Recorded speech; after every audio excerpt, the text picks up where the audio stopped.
here this morning with a company called Leading Biosciences, which has a number of products underneath them, such as Inflammagen.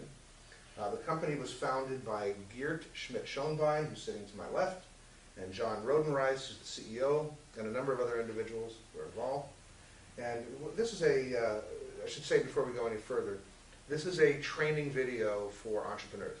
This is not a solicitation to buy securities. It's not an offer to sell securities.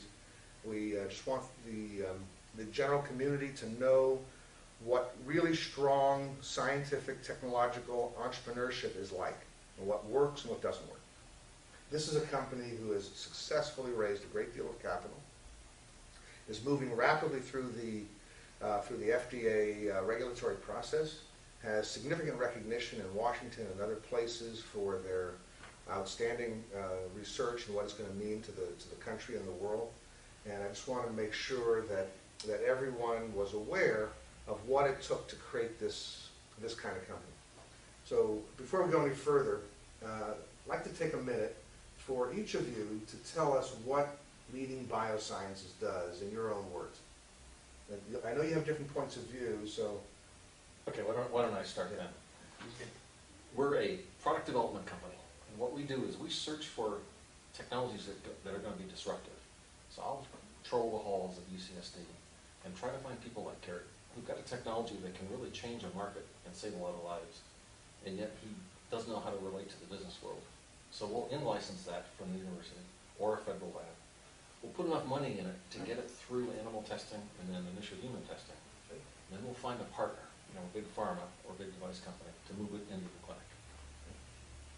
From my point of view, this is an enterprise in which many years of very generous NIH support, the participation of very talented bioengineering students at the university, have culminated in an understanding of an important health problem that we now like to translate into human use. And we understand today enough of the process that we feel confident it's time to see whether we can help some people in the public. Now, just to brief you on the actual technology, take a moment to tell us what Inflammagen, what your discovery was, and what the product hopes to do in the human population. The process that we are interested in is a terrible medical problem. It's called shock and multi-organ failure. And it's a situation when the patient is in an intensive care unit and the physician observes that he's progressively going from one problem to the next one. And let's say the lung doesn't work very well anymore. It's because he's accumulating water in the lung. Or the kidney doesn't work anymore. Once multiple of these organs fail, then at that particular point there's a good chance that the patient will not be able to leave that intensive care unit. What we have discovered is a mechanism that leads into this progression of organ failure. And it has to do with the intestine. And specifically it has to do with the digestive enzymes in our intestine that we have as a fact of life. And these digestive enzymes, under normal circumstances, have to be very carefully compartmentalized. They're supposed to be in the lumen of the intestine, but not elsewhere. And what we discovered over the years, and were able to document in experimental situations, is that that process is disrupted. And there is a possibility that, in fact, the patient, as we call it, may go into autodigestion. In other words, these digestive enzymes suddenly start to digest the patient's own intestine, and that leads to the demise. Yes. Interesting. And so from a technology point of view, the question is there a possibility that if we block the digestive enzymes in the intestine in a very deliberate way, in a controlled way, while we maintain the patient otherwise, can we possibly, in fact, interfere with this process and possibly save a life? Interesting. Now, John, how does this translate into a product or products that the FDA would approve and the public would benefit from? Okay. Well, the beauty of what Garrett found is that pharma companies have spent billions of dollars on multi-organ failure. and they've always looked at the symptoms and tried to alleviate the symptoms. So they've created all these new compounds, and the most famous one is called Xigris from Eli Lilly. It's a activated C compound. It doesn't treat the mechanism. So it was approved by the FDA. It increases survival by 6%. It costs $6,000 a dose. So it's a very expensive drug. They pulled it from the market last week because it doesn't work. Wow. So there's no effective treatment. And all the pharma companies were focused on, let's find an IV formulation that'll work, or let's find oral solids that'll work. Nothing's worked. So Geert said, what could possibly cause multi-organ failure? What organ? And he finally zeroed in on the intestine. So the simplicity of this is we're not talking a new drug. What we do is we take a currently approved drug that's already on the market, it's generic. Yes. We put it in the stomach, and it blocks these digestive enzymes. And we've had dramatic success in his lab. He's improved survival from about 20% to about 85% In animal testing. in animal testing. We're talking hundreds of rats and lots of pigs. Now, what about the testing in Taiwan? How did that go?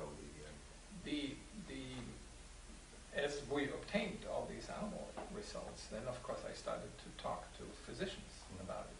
And I happened to meet a heart transplant surgeon who is working in Taipei and asked me, he learned about it, read about it, and he then asked me, could you please come and visit?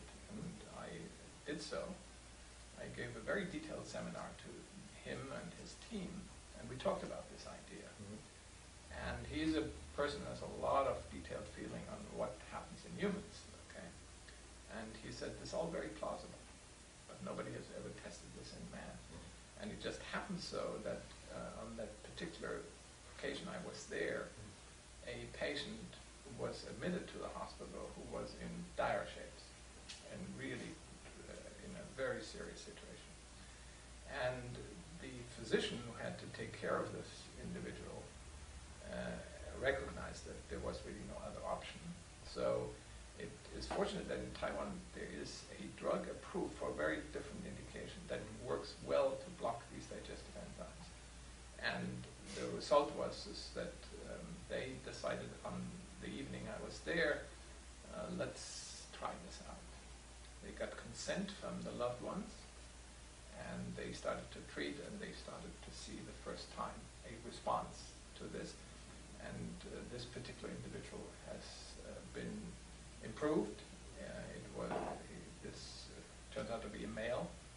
He was then discharged into a care unit, and he was released from the hospital a few months later. And he's alive today, and he's doing well. So this was the first anecdotal evidence we had for that in a pretty extreme case, I have to say. And now this group, clinical group, obviously is looking at this as a potential to help certain types of patients. And indeed, they have been going forward in the meantime, entirely on a consent basis. Sure. And they adhere very strictly to FDA rules. They're very religious about that, actually. And what they want to do is now take this idea, literally go from a phase 1 trial, in other words, this drug doesn't really kill anybody, per se, want to now carry out a formal clinical trial, and they're designing a clinical trial so that they can actually test this on some of their most severely ill patients.